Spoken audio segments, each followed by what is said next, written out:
So the next in the series of our meeting people in the music industry, I meet the guys from Evermix. What if there was an easier, faster and richer way to record and publish your DJ sets in high quality? Welcome to Evermix, a brand new digital platform that combines innovative hardware with a mobile app and website to capture and connect you and your music to your fans and new followers. Easily capture your set in amazing quality, share it instantly, and watch your fan base grow. Sign up now at Evermix. Mackie and Steve, welcome. Thank you. I thought we'd start with kind of talking about both your journeys in music for starters, and kind of where you started and how you kind of got to this place now. Sure. I'll go into I've worked in media for a long time. I was at MTV for 10 years, Universal Music for about 4 years, but more on the sort of media side rather than on the music side. Kind of doing brand partnerships, doing the events. Yeah. Amazing. I didn't know you were at MTV. Yeah. Oh wow, cool. Wow. And I started out with dance music promotions. Yep. Worked for a couple of companies previous, and now work for myself for Concrete Promo. Yep. So I remember you sending me records a long time ago. Yeah. Long time ago. Sorry about that. That's alright. No, it's nice. Yeah, so I'm from a sort of music promotions background, which is great because it sits hand in hand with what Evermix does. Get to juggle both jobs. Yeah, and how did you both come together? We've known each other as mates for Partying. many years. Great. Probably about 25 years, maybe. Yeah. 25 years. Oh, wicked. Okay, wicked. Okay, and then let's talk about Evermix. Where did the idea come from? I mean, it's cool, and I kind of saw it a couple of years ago. Yeah, I think the idea was originally spawned by someone who kind of came a bit more from the consumer angle as opposed to the DJ angle, and he just used to get frustrated that he'd go out to club nights and festivals, and then the next day couldn't find the music anyway. So I go to Mixbox, I go to Facebook, I go to SoundCloud. I just wanted to sort of re-listen to the music from the night before. Yeah. And we quickly figured out, well, the reason it's not being uploaded is because the sort of current technology that was there or available was kind of enough of a barrier to entry for it not to happen. Yeah, you kind of had to have one of those media recorders, which always half didn't work, and then you just and you had to go into the back and mix or anything. I always liken it to the old days with a camcorder. If you had a camcorder, you'd sort of record something, and then you'd have to take out the little memory card and put it into your laptop and open some editing software.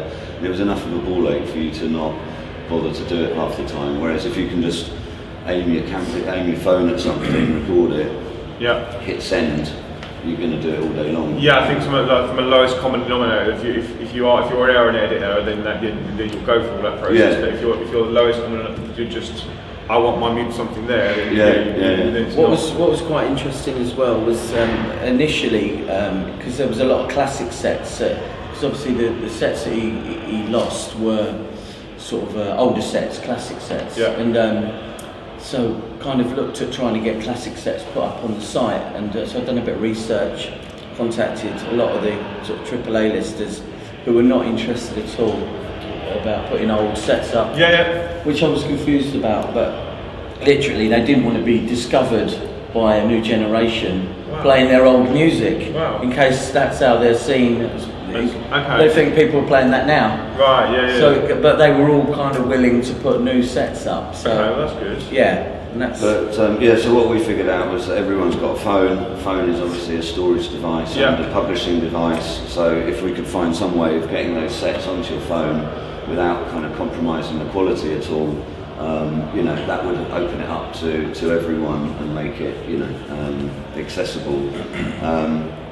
So we created this little thing. I was going to say let's lead into the tech and then go for it a bit. Yeah, so this is our Mixbox 2. When we initially built 500 of them, and we worked with a number of DJs and promoters, people like yourself as well, to sort of give them, give the box and get feedback on it, see what worked, what didn't. The feedback was brilliant. Straight away people were like, oh wow, I can't believe that no one thought of this before. It's a door quote. And I think there was obviously people were sort of thinking, well, that looks quite easy. Is it going to compromise with the sound quality? Because it looks so small, but it records up to WAV. And after the first run of 500, and we gathered all the feedback, we then made some sort of small, subtle changes, both inside and outside, and then launched this commercially about a year ago. Okay. Yeah. And then if anyone wants to get one, where do you get one? From the Evermix site, evermix.fm. And also, so another thing is so it now takes, you record it straight on there, it goes straight off to your site. Yeah, so the app, which is free iOS app, you download the app, you plug the box into the back of the mixer to record out, and then this cable goes straight into your lightning port, and then you'll see the waveform on the app to show that it's getting a signal. Yeah. This little thing here lights up as soon as you hit record. It goes blue. What it does do is if you do go a bit into the reds and you're clipping, that will flash red as well, just to sort of warn you. Cool. If you hammer it in the reds, it's got self-attenuation inside. So if you kind of you spend more than about 30 seconds or a minute, I think it is, in redlining it, the box kind of it just takes it down 1 decibel. Right. Okay. And so you're then sort of you don't lose that set.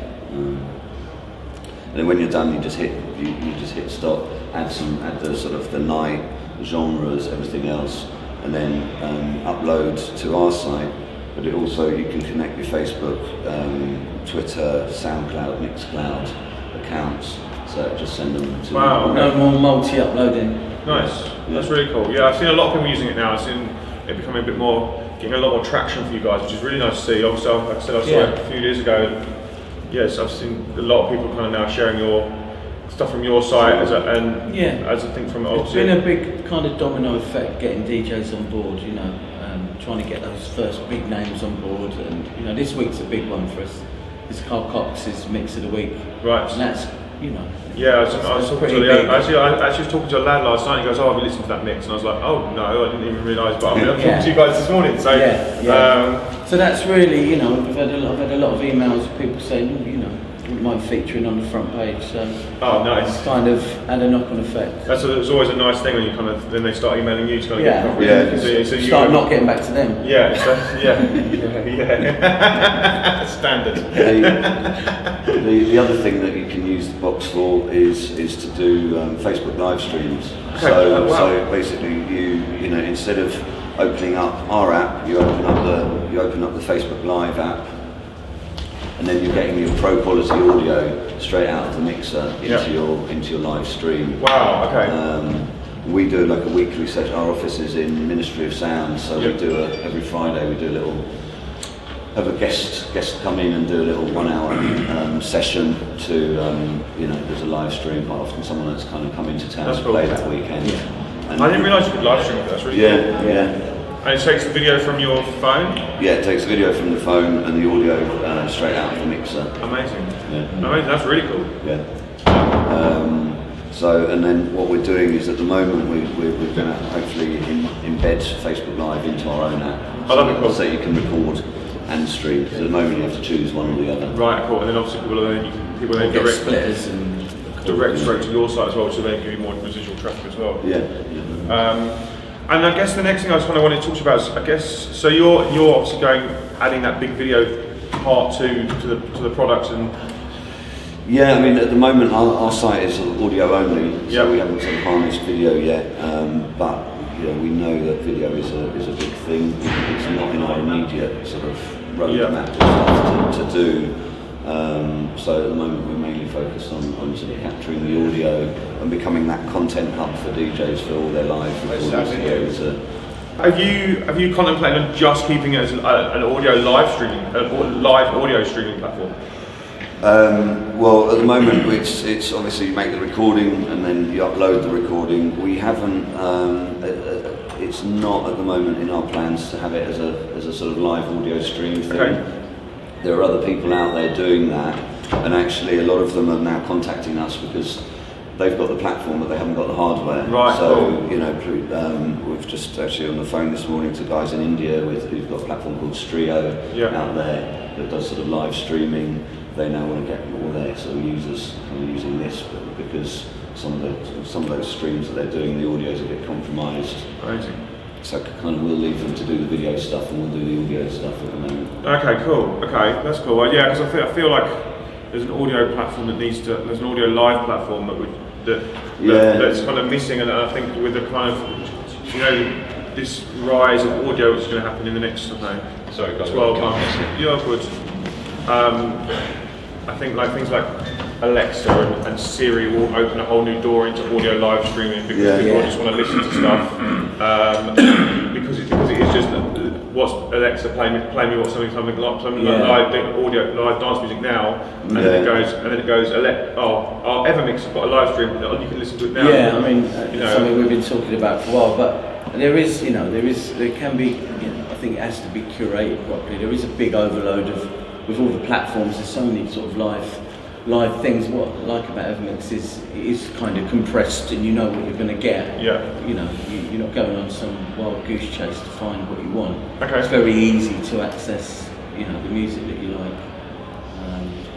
Yeah, I think that at the moment, most of the live streaming stuff is that's being done is, I think it's when people, doing it sort of high quality. And that it's been sort of properly set up. Yeah. I think there's a risk if you start doing it sort of quite a bit more sort of handheld, etc. That it's that the quality isn't there. And a lot of DJs I think want to kind of make sure that they get to listen back to the set first before it's out there in the public domain. So I think the nice thing is with this is that it's all in their own control. And you can edit out as well if you let's say you like only half an hour of your set and you sort of go that's the sound where I'm going, and I had to play some more commercial stuff early on. You can just edit that out and just push up your half hour that you want to promote. Oh, that's cool. You do that straight out, and that's part of the app facilities. Yeah, it's got a trim function in it because we sort of put it in initially because obviously sometimes you want to hit record, but the other DJ still carries on for another track or two. You then want to get rid of that, so you can trim off the ends. But actually, what we found is that some DJs are using it just to kind of get the juiciest bit of their set and cut out the bit that they're not so pleased with. And did I see you're now doing actual installs? We've got boxes plugged into clubs as well now, so people just rock up and plug in and. That's right. Yeah, what was happening was quite a few DJs sort of. I think Dawley was the first one who said, I need to put it on my rider. Because often if you get into a club and it's particularly chaotic in the booth, you don't want to then be sort of plugging in all your stuff, and so he said I should put it on my rider, and it was that light bulb moment. Yeah. So we just talked to a few clubs. I think Ministry, Motion were two of the first, and Eden, Amnesia, Blue Marlin, Sankey's, Ibiza. Yeah.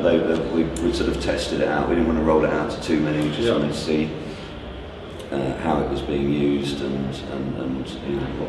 It's a simple install for most people as well. Yeah, I mean it goes in. There's a little bracket. Screw it down. Yeah, so no one can nick it. That's a good idea. Because every time we put one in, we sort of thought the DJ booth, no one's going to nick stuff, and then they like call you up a day later and goes, oh, it's gone. But yeah, so then it really is just a simple case of that club's got it. You just open your app, plug it in, and hit record, and that's it, done. And then I guess let's talk about what's the growth for you next? Where are you going? What's the plans for the next 6-12 months? Well, we've got the Android is a big thing for us at the moment. It's iOS only, so we're underway with developing that. The sort of app wireframes are done. We need to modify the hardware. I reckon it's probably about a 2-month project. Okay. So we would hope to be sort of releasing those into the market kind of late August, sort of just after the summer. The other thing that we're developing is crowd capture. So you've got here where the micro USB is, we'll have an extra mic input, and it records in 4-channel stereo. So you've got your 2 channels coming straight out of the mixer and stereo coming in from the mic. Oh, that's cool. Yeah. And then you can edit that in the app. So last night we were recording with the oh, that's really cool. With the prototype. So we're still having to sort of do a little bit of work tweaking all the levels to make sure it's. I guess then it comes in at first, like if for me when I'm doing interviews, I can use that as my box that I plug into my phone and my microphone in, because that's all I need, and and just recording the audio from it. And what you can do as well in the app, the way it will work is that you probably won't want crowd noise the whole way through. Yeah. So you add a segment of crowd noise, and then you've got little sliders. So you go, I just want it from that during that little breakdown. Nice. I'll put it in here, put it in there. And nice, that's really cool. Yeah.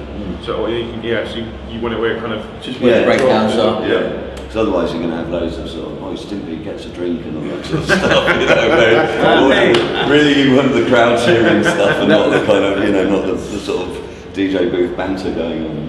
Yeah, I really like those bits though, those mixes where you get a bit of crowd noise. Yeah. There's a couple from the from the gallery really, in the terminals, and my mate, you can hear my mate in the background going, yeah, right there. Every time you listen to that mix now, I'm like, you can hear my mate going, yeah, and you're like, oh, there she is again, there she pops up again. And it makes a hell of a difference in the mix, the ambience, so, it just brings it to life a little bit. And people do it with music as well, there's quite a few tracks that they've added those little bits. So. Yeah, I think for live, definitely for live, when it's a real live recording, having actually live people in there, I remember what brought it home for me was when we recorded Gorgon City at Amnesia, and we recorded that with the box.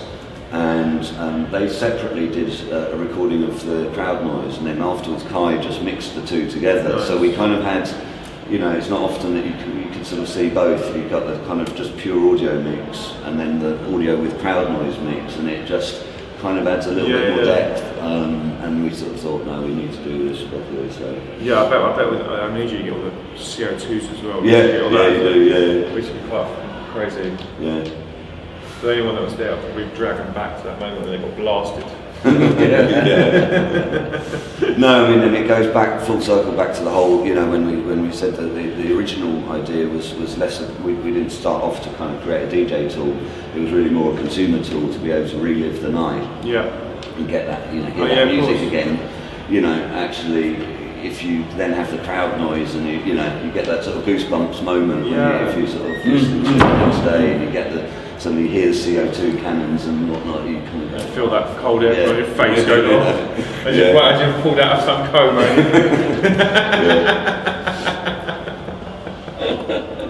Been there several times. What the hell was that? Oh, thanks. My head It's just you spent too much time in front of CO2. This says a lot about you. It's a lot. Okay, great. I think we're cool. Thank you very much, man. Thank you. Thanks man. Pleasure. Thanks very much. Thanks, guys. Cheers.